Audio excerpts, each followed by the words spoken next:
오늘 전 여러분과 함께 누가복음 4장 17절로 19절 말씀 가지고 주의 성령이 내게 임하셨으니 이 같은 제목으로 말씀의 은혜를 나누기 원합니다. 제목을 크게 따라해 주시기 바랍니다. 주의 성령이 내게 임하셨으니, 주의 성령이 내게 임하셨으니.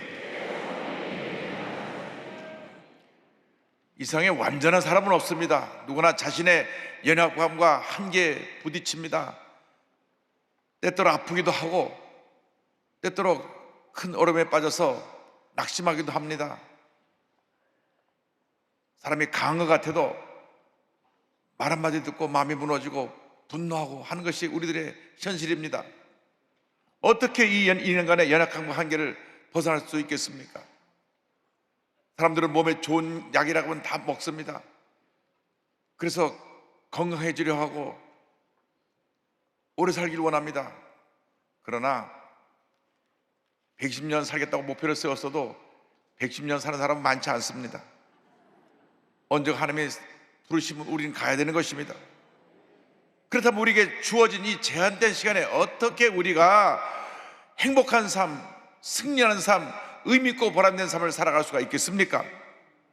인간의 모든 연약함을 극복하고 승리의 삶을 사는 비결이 어디 있습니까? 그것이 바로 예수 믿고 성령 충만 받는 데 있습니다. 성령 충만 받으면 우리 삶 가운데 다가오는 모든 문제를 물리치고 주 안에서 승리하는 삶을 살아갈 수 있게 되는 것입니다. 예수님의 일생이 성령 충만한 일생이었습니다. 공생을 시작하시기 전에 성령의 감동을 받아서 광야에 가셔서 40일을 금식하며 기도하셨습니다. 누가복음 4장 1절은 설명합니다. 예수께서 성령의 충만함을 입어 요단강에서 돌아와서 광야에서 40일 동안 성령에게 이끌리시며 성경은 말씀합니다. 40일 금식을 마친 후에 성령의 능력을 입고 예수께서 자라나신 나사렛 동네로 가셔서 말씀을 전하십니다. 누가복음 4장 14절은 설명합니다. 예수께서 성령의 능력으로 갈릴리에 돌아가시니 그 소문이 사방에 퍼졌고, 16절입니다. 예수가 그 자라나신 곳 나사렛에 이르사 안식일에 늘 하시던 대로 회당에 들어가서 성경을 읽으려고 서심해. 회당에 서셔서 이사야의 말씀을 전하셨는데 이사야 61장 1절 2절입니다. 주 야훼 영이 내게 내리셨으니 이는 야훼께서 내게 기름을 부으사 가난한 자에게 아름다운 소식을 전하게 하려 하심이라. 나를 보내사 마음이 상한 자를 고치며 포로된 자에게 자유를, 같은 자에게 노임을 선포하며 야훼의 은혜의 해와 우리 하나님의 보복의 날을 선포하여 모든 슬픈 자를 위로하되. 우리가 주님 앞에서 승리의 삶을 살기 위해서는 성령이 임하셔야 되는 것입니다. 예수님께서 말씀하셨습니다. 주의 성령이 내게 임하셨으니 주여 우리에게 성령이 임하게 하여 주옵소서. 누가복음 4장 18절입니다. 주의 성령이 내게 임하셨으니, 예수님께 성령이 임한 것처럼 우리 모두에게 이 시간 성령이 임해야 되는 것입니다. 성령이 우리에게 임하시옵소서. 바람같이 불같이 생수같이 우리에게 임하여 주시옵소서. 성령이 임할 때 권능이 임하고 그 권능을 통하여 우리가 하나님의 위대한 역사를 이룰 수 있게 되는 것입니다.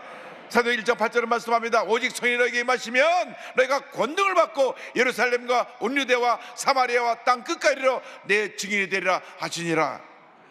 주여 우리가 성령 전마다 권능 받고 복음의 증인으로 쓰임받게 하여 주시옵소서. 물론 예수를 믿으면 누구나 다 천국에 갑니다. 예수님과 함께 십자가 달렸던 강도 가운데 한 사람이 마지막으로 그 순간에 예수를 영접하고 천국에 갔습니다. 그러나 이 세상 살아가는 동안 능력 있는 신앙생활, 승리하는 삶을 살기 위해서는 반드시 성령의 충만함을 받아야 되는 것입니다. 미국에 선교사로 갔다가 실패하고 돌아와서 성령하고 변화된 요한의 세례는 1738년 수요일 저녁에 성령받고 그 삶이 변화가 되었습니다. 위대한 하나님의 사람이 되었습니다. 광부였던 이반 로버츠가 1904년에 성령의 불을 받고 웨일즈 전체에 큰 붕역사를 일으켜서 수년내로 10만 명이 넘는 많은 사람이 회개하고 돌아온 역사 나타나게 되었던 것입니다. 한국에서는 1903년 원산의 하디 선교사의 회개로 말미암아 놀라운 성령 역사로 온 원산과 온 북한의 성령 역사가 확장되었고, 1907년 평양 대붕해로 이어지는데 길선주 장로가 많은 사람 앞에서 성령의 은혜로 본인의 죄를 회개할 때 하나님의 큰 은혜가 임하였던 것입니다. 이 놀라운 성령 역사가 1958년 우리 불광동 천막교회에서 우리 조영기 목사님을 통하여 다시 이어져서 오늘날 한국 최대, 세계 최대 교회를 이루게 된 것입니다. 반드시 우리가 성령 충만을 받아야 됩니다. 성령 충만 받으면 하나님의 은혜가 임하는 것입니다. 하나님의 축복이 임하는 것입니다. 늘 성령으로 깨어 기도하며 성령 충만을 받기를 사모해야 되는 것입니다. 언제 한번 성령 충만 받으러 끝나면 안 됩니다. 성령 충만을 받고 또 받고 또 받고 또 받아야 되는 것입니다. 에베소 6장 18절을 말씀합니다. 모든 기도와 간구를 하되 항상 성령 안에서 기도하고 이를 위하여 깨어 구하기를 항상 힘쓰며 여러 성도를 위하여 구하라. 성령으로 충만을 받아 말씀과 동의하며 하나님의 귀한 역사를 이루는 주님의 견인꾼 되시기를 주님의 이름으로 축원합니다. 성경 말씀합니다. 성령 충만 받아서 가난한 자에게 복음을 전하라. 성령이 임하면 우리가 복음을 두고 나가게 되는데 우리 주위에 가난하고 절망에 처한 사람들에게 복음을 전하게 되는 것입니다. 누가복음 4장 18절입니다. 이는 가난한 자에게 복음을 전하게 하시려고 내게 기름을 부으시고, 성령이 우리에게 임하여서 먼저 가난한 자에게 복음을 전하게 하십니다. 여기 가난한 자라고 하는 것은 두 가지 의미가 있습니다. 실제로 생활적으로 어려워서 가진 것이 없어 어렵고 가난한 사람들을 의미합니다. 나아가서는 심령이 가난한 사람을 의미합니다. 우리는 우리 주에 헐벗고 가난하고 고통당하는 이웃에게 주의 사랑을 전하는 주님의 자녀가 되어야 합니다. 우리 여의도 순복음교회 시작은 저 대도동 천막교회입니다. 정말 서울 변두리의 빈민촌에서 우리 교회가 시작됐습니다. 지금에 비하면 우리는 너무나 상상할 수 없을 정도로 잘 살고 있지만은 그때는 절망 그 자체였습니다. 먹을 것이 없어 굶주리고 정말 고통과 괴로움 속에 살아가는 나날이었습니다. 그때 1년 국민 총소득이 1인당 80달러입니다. 지금 얼마인지 아세요? 2021년 통계를 보니까 34,980불, 400배 이상의 부의 축복을 받았습니다. 할렐루야! 우리가 예수 믿고 나서 하나님의 은혜 함께하니까 교회가 부흥하고 이 나라가 부흥하고 하나님의 복이 임한 것입니다. 요한 3서 2절의 축복이 임한 것입니다. 사랑하는 자여, 내 영혼이 잘된 같이 내가 범사에 잘되고 강건하기를 내가 간구하노라. 이 은혜가 우리에게 임한 것입니다. 영혼이 잘되면 범사가 잘되고 강건하게 되는 은혜와 축복이 임하게 되는 것입니다. 하나님의 은혜가 임해서 이 같은 복을 받았기 때문에 우리는 이 은혜를 가지고 주님께 받은 사랑을 이웃에 펼쳐 절망에 처한 사람들에게 구원의 은혜를 전해야 되는 것입니다. 지금 대한민국이 복지국가 되었고 자산나라가 되었다고 하지만 아직도 복지 사각지대에서 고통당하는 많은 어려운 이웃들이 있습니다. 해마다 서울역에 가보면 쪽 방천에 달라진 것이 없습니다. 40년 전이나 지금이나 똑같습니다. 종로 3가 영등포 역 근처에 쪽 방천에 한번 가보시기 바랍니다. 한 평짜리 방에서 그 더운 여름에 찜통 같은 곳에서 땀을 뻘뻘 흘리며 계시는 성도님이 계십니다. 우리가 그들에게 사랑을 전해야 됩니다. 우리 한국이 220만 다문화 가족 시대가 됐습니다. 이 우리의 땅에 찾아오는 많은 다문화 가족들을 사랑으로 섬겨야 되는 것입니다. 탈북자 가족을 섬겨야 됩니다. 탈북자 자녀들을 섬겨야 되는 것입니다. 이 땅에 살면서 불법 체류자가 되고 그래서 불법 체류자의 자녀로 태어난 아이들이 있습니다. 사랑으로 돌봐야 되는 것입니다. 우리들이 먼저 그들에게 복음을 전하고 나가서 심령이 가난한 자들에게 복음을 전해야 되는 것입니다. 마태복음 5장 3절에 심령이 가난한 자는 복이 있나니 천국이 그들의 것임이라고 말씀했습니다. 여러 가지로 상처 입고 억울한 일 당하고 사업이 파산하고 사기를 당해서 심령이 무너진 사람이 많이 있습니다. 이렇게 마음이 깨어지고 낮은 자들에게 복음을 증거될 때 하나님의 은혜가 넘쳐나게 될 것입니다. 여러분, 생활이 어려워서 고통 가운데 있든지 마음이 어려워서 고통 가운데 있든지 그들을 우리가 사랑으로 섬겨야 됩니다. 주의 복음이 들어갈 때 그 마음의 심령 천국이 이루어지는 것입니다. 영혼이 잘 되면 범사가 잘 되고 강건하게 되는 은혜가 임하게 되는 것입니다. 성령이 임하면 하나님께서 우리에게 은혜를 주셔서 이렇게 가난한 자에게 복음을 전하게 만드시고 나아가서 포로된 자를 자유케 하는 놀라운 은혜를 우리에게 선물로 주시는 것입니다. 누가복음 4장 18절입니다. 나를 보내사 포로된 자에게 자유를. 이상 수많은 사람들이 뭔가의 포로가 되어 살고 있습니다. 죄의 포로가 되어 살고 있습니다. 질병의 포로가 되어 살고 있습니다. 가난과 저주의 포로가 되어 살고 있습니다. 미움과 분노의 포로가 되어 살고 있습니다. 그래서 그 미움과 분노 속에 자신의 감정을 조절하지 못해서 끔찍한 사고를 일으키고 문제를 일으키는 사람들이 많이 있습니다. 물질의 어려움에 포로가 된 사람도 있고 또 세상 명예의 탐욕의 음란의 포로가 된 사람도 있습니다. 뿐만 아니라 거짓정의 포로가 되어서 입만 열면 거짓 말을 말하는 그러한 불쌍한 사람들이 있습니다. 또 중독되어서 중독의 포로로 살고 있는 사람들이 있습니다. 도박 중독, 마약 중독, 알코올 중독, 이 중독에서 벗어나지 못하고 날마다 절망 가운데 몸부림치는 사람들이 우리 주변에 많이 있습니다. 뿐만 아니라 동성애 중독의 포로에 잡혀서 동성애를 벗어나고 싶어도 벗어나지 못하고 절망 가운데 살고 있는 사람이 있습니다. 젊을 때 뭣도 모르고 동성애에 끌려 들어갔다가 대부분 40대가 넘어가면 다 후회한다고 합니다. 그러나 이미 너무 늦었습니다. 몸도 망가지고 마음도 망가지고 다 망가져서 회복하려면 회복할 수 없는 그런 깊은 절망에 빠져 있는 많은 사람들이 있습니다. 우리가 예수 그리스도의 보험을 두고 그들을 자유케 해야 되는 것입니다. 주여, 우리가 주의 보험을 두고 나서 그들을 그 절망에서 자유케 하여 주옵소서. 포로된 모든 데서 저희를 자유케 하는 은혜를 우리에게 허락하여 주시옵소서. 그래서 저들의 죄의 결박을 풀어야 됩니다. 중독의 결박을 풀어야 됩니다. 미움과 분노의 결박을 풀어야 되는 것입니다. 주님의 은혜가 임해야 되는 것입니다. 주의 사랑이 임해야 되는 것입니다. 용서와 자유가 임해야 되는 것입니다. 바울과 실라가 억울하게 붙잡혀 감옥에 들어갔을 때 하나님 앞에 찬양과 감사를 드리니 그들의 매였던 모든 결박이 풀어졌습니다.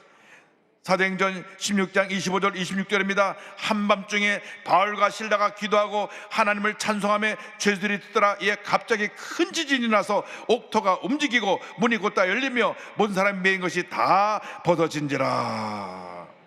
모든 사람의 매인 것이 다 벗어진지라. 성령이 임하면 모든 매인 것이 다 풀어지는 것입니다. 우리가 절망이 변하여 희망이 되고 슬픔이 변하여 기쁨이 되고 우리의 삶에 질병이 변하여 건강으로 임하는 축복이 임하게 되는 것입니다. 예수 믿고 성령 충만 받으면 이 같은 놀라운 역사가 일어납니다. 왜 우리에게 그 같은 역사가 머물러 있지 못하느냐? 우리가 성령 충만을 상실했기 때문에 그렇습니다. 어느 한때 성령 충만 받고 나서 그 다음 알게 모르게 성령 은혜를 소멸해서 기쁨이 사라지고 감사가 사라지고 불평이 넘쳐나기 시작하면 우리는 모든 축복을 다 잃어버리는 것입니다. 우리는 늘 성령 충만을 회복해야 됩니다. 어제도 충만하고 오늘도 충만하고 내일도 충만해야 되는 것입니다. 충만할 때 은혜가 임합니다. 충만할 때 축복이 임합니다. 충만할 때 기적이 임합니다. 충만할 때 모든 결박에서 노래맞고 자유케 되는 것입니다. 저는 우리나라에 온 수많은 선교사님 가운데 엘리자베스 셰핑 서서평 선교사를 늘 기억합니다. 이 서서평 선교사는 110년 전에 조선 땅에 찾아와서 자신의 모든 것을 다 희생했습니다. 셰핑 선교사는 1980년 9월 26일 독일 프랑크푸르트 동쪽 도시 비스바덴에서 태어납니다. 한 살 때 그의 아버지가 죽으니까 어머니가 할머니 손에 이 셰핑을 맡겨놓고 뉴욕으로 건너갑니다. 할머니 밑에서 외롭게 성장한 그녀는 늘 학교 가면 부모 없는 아이라고 놀림을 받았습니다. 근데 할머니가 나이가 들어 더 이상 셰핑을 돌볼 수가 없으니까 너 뉴욕에 있는 엄마를 찾아가라. 그래서 9살 난 이 어린 딸이 엄마를 찾아갑니다. 그 엄마는 이 딸에 대한 관심이 없었어요. 그래서 기록을 보면 뉴욕에 가서 자기가 소녀가장으로 자기가 아르바이트하고 일하면서 뉴욕 간호학교를 졸업하고 콜롬비아 사범대학에서 공부한 다음 성경 훈련 교사학교도 마치고 브루클린 유대인 결핵 환자 요양소에 가서 이탈리아 이민자 수용소에 가서 자원봉사를 합니다. 미국에 있을 때부터 암들이 찾아가지 않는 곳에 찾아가서 결핵 환자들, 이민자들을 돌보았습니다. 예수님처럼 가난한 자, 핍박받는 자, 포로된 자를 섬기기 원해서 1912년 2월 미국 남정부의 파송을 받고 우리 조선 땅에 들어옵니다. 미국 남장로교 선교사님들이 전라도 광주에 선교본부를 두고 귀한 사역을 펼쳤는데 당시 그들이 한 주요된 사역은 가난하고 헐보고 병든 사람을 돌보는 일이었습니다. 32살 난 천여 선교사가 한국에 와서 고아와 한센병을 돌보며 22년 동안 살았는데 나는 조선인의 친구가 되기를 원하지 않고 조선인처럼 살기 원한다. 그래서 저고리 치마를 입고 고무신을 신고 매일같이 보리밥과 된장국을 먹으며 절망 속에 살고 있는 우리 한국 사람들을 사랑으로 섬겼습니다. 이름을 서서평으로 개명하고 그가 사는 동안 13명의 고아 딸들을 자기 양딸로 입양하고 또 한 명의 아이를 입양해서 14명의 아이를 입양합니다. 그리고 남편에게 구박받고 버림받고 또 남편이 일찍 죽어서 홀로 된 과부들 38명을 데리고 함께 살았습니다. 고아들을 친자식처럼 사랑으로 섬겨서 돌봐주었고 가난하고 의지할 데 없는 여성들을 먹이고 돌보았습니다. 고아와 과부뿐 아니라 거린들, 거지들의 이웃이었습니다. 광주 양림천 거지들을 목욕탕에 데려다가 묵은 때를 벗겨시켜 주었고 옷과 음식을 제공해 주었습니다. 당시 조선 사람들이 돌을 던지며 피하 다녔던 한센병 환자들, 옛날에 문둥병 환자라 그래갖고 욕을 하던 그 사람들을 찾아가서 목욕시키고 그들을 밥을 먹여주고 돌보아 주었습니다. 매달 선교본부에서 600불에서 800불 정도 선교비를 보내줬는데 그 모든 비용을 다 우리 한국에 고통당하는 사람을 위해서 다 쓰고 보낸 정작 늘 굶주리고 고통스러운 삶을 살았습니다. 그래서 건강이 좋지 않아서 결국 54살에 1934년 6월 26일 영양실조로 세상을 떠납니다. 죽는 순간까지도 내 몸을 해부해서 한국 의학 발전에 사용하기를 바란다고 그래서 그가 죽고 난 다음 내장을 다 드러내고 내장 속에 볏짚을 집어넣어서 배를 감싸서 그 시신을 마련했습니다. 그리고 서도병 선교사가 장례식을 치르는데 그 장례 행렬에 소복을 입은 그가 세운 이일학교 제자들이 운구를 맡았고 13명의 양딸이 울며 뒤를 따라갔고 수백 명의 거지들, 그 뒤로 한센병 환자들이 어머니 통곡하며 그 뒤를 따릅니다. 당시 동아일보는 그녀의 죽음을 자선과 교육사업에 일생을 바친 빈면의 어머니, 서서평양 서거, 부제는 재생한 예수입니다. 예수님처럼 살았다 그래서 그 제목을 붙여서 일간신문에 대도특필하였고 그녀의 장례식에는 기독교인은 물론 불교, 타종교 교인도 찾아왔고 서울, 부산에서 온 사람들, 또 전남 도지사였던 일본 야지마와 지사와 광주 경찰서장 사토 서장도 일본 관리도 함께 장례식에 참석을 했습니다. 그녀가 병에 걸려 누웠을 때 이런 기도를 합니다. 내가 품었던 포부는 하늘만큼이나 원대한데 이 병 때문에 천직으로 알았던 병원 일도 그만두어야 했고 이 일학교 경영도 몇 분의 1도 못하고 있습니다. 3년만 더 시간을 주신다면 끝맺음을 짓지 못한 조선 간호부회의 국제가입도 마무리할 수 있을 터인데 하나님 아픔을 덜어주시고 3년만 더 살게 해주십시오. 마지막 죽기 전에 이와 같은 말씀을 남겼습니다. 간호사로서 남의 아픔에 무감각했던 잘못을 깨닫게 해주신 것에 감사합니다. 또 조선 백성이 이방인인 저에게 베풀어준 사랑에 더없이 감사할 뿐입니다. 서도병 선교사가 세상을 떠나며 남긴 것이라고는 낡은 옷 몇 점, 추운 겨울날 떨고 있는 거지를 보면서 자기가 갖고 있는 담요를 반 잘라서 주어서 남은 반쪽짜리 담요, 동전 7개, 두 줌의 강냉이가 전부였습니다. 그리고 머릿말에 쏜 성공이 아니라 성금이다. 이것이 그가 남긴 모든 것이었습니다. 여러분, 진정한 주님의 사람은 섬기는 사람입니다. 희생하는 사람입니다. 우리 모두가 섬김받기 원합니다. 우리 모두가 좋은 자리에 앉기를 원합니다. 그러나 서도병 선교사는 한평생 가장 낮은 자리에서 자기 있는것까지 다 주고 희생하고 그리고 이 땅에서 외롭게 54살의 나이로 독신으로 살다가 삶을 마무리합니다. 딱 한 번 그가 사역 중간에 뉴욕에 어머니를 만나러 간 적이 있는데 어머니가 거짓골로 온 딸을 보고 문전박대에서 쫓아냈다고 하는 기록도 있습니다. 그렇게 가장 힘들고 어려운 인생을 살다가 주님의 품에 안겼습니다. 그러나 그분의 사랑, 그분의 섬김, 그분의 희생이 뿌리를 내려서 광주 지역에 여러 학교가 쓰고 많은 선교사 지망생들이 그 뒤를 이어서 귀한 사역을 이어서 오늘에 이르게 된 것입니다. 여러분, 주님이 여러분을 부르고 계십니다. 선교대회를 마치면서 많은 선교사들의 선교사의 간증을 듣고 우리들이 감동을 받았는데 감동을 받아서 끝나는 것이 아니라 이제는 우리가 그 길을 가야 됩니다. 주님, 우리를 부르시면 기쁨으로 그 길 가기 원합니다. 주님, 우리를 인도하여 주옵소서. 여러분의 남은 삶을 하나님의 영광을 위해서, 소외된 이웃, 상처받은 이웃을 위해서 포로대를 자유케 하는 일에 여러분 삶을 다 바쳐 헌신하는 여러분 모두가 되기를 주님의 이름으로 축원합니다. 축원합니다. 축원합니다.